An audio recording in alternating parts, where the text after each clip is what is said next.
ناظرین، ملتان سے تعلق رکھنے والے نوجوان وقاص رضا کی خودکشی کی خبر نے سوشل میڈیا پر ہلچل مچا دی ہے۔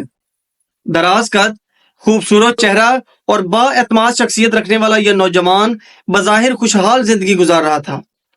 وہ ملتان کے علاقے ماڈل ٹاؤن میں ریئل اسٹیٹ کا دفتر چلاتا تھا۔ مہنگے کپڑے، قیمتی موبائل فون اور زندگی کی وہ تمام چیزیں جو ایک کامیاب انسان کی پہچان سمجھی جاتی ہیں، وہ تمام چیزیں اس نوجوان کے پاس موجود تھیں۔ مگر پھر اچانک ایک دن وقاص نے اپنی فیملی گروپ میں ایک میسج بھیجا کہ میری لاش کو دفتر سے آ کر لے جانا۔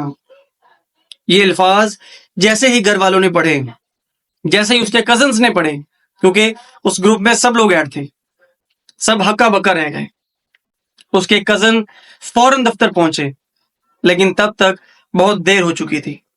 وقاص رضا اپنی زندگی کا چراغ گل کر چکا تھا۔ کن پٹی پر گولی کا نشان تھا اور اس کے پاس موجود پستول سے ظاہر ہوتا تھا کہ یہ خودکشی کا واقعہ ہے۔ پولیس نے لاش کو تحویل میں لے کر پوسٹ مارٹم کے لیے منتقل کر دیا ہے اور اصل حقائق رپورٹ کے بعد ہی سامنے آئیں گے۔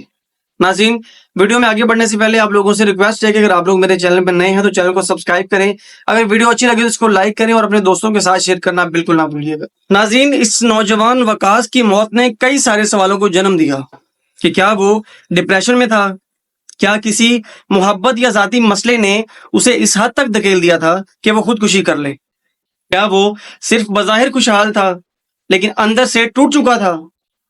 آج ہم سب کو یہ سوچنے کی ضرورت ہے کہ کسی کے چہرے کے جو اس کی مسکراہٹ ہوتی ہے، اس کے پیچھے چھپی تکلیف کو محسوس کیا جا سکتا ہے، اور ہمیں ضرورت ہے اس تکلیف کو محسوس کرنے کی۔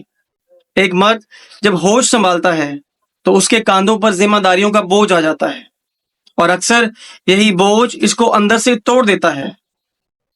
وقاص تو چلا گیا، لیکن بہت ساری خاموشیاں، بہت سارے سوالات اور احساس کمتری کی داستانیں پیچھے چھوڑ گیا۔ آئیے سیکھیں کہ دوسروں کے دل کا حال صرف ظاہری حالات سے نہ جانچیں، کسی کی مسکراہٹ کے پیچھے چھپی چیخوں کو سننے کی بھی کوشش کریں۔ اب تک کے لیے صرف اتنا ہی تھا۔ آج کے ولاگ کے بارے میں آپ لوگوں کی کیا رائے ہے کمنٹس میں لازمی بتائیے گا۔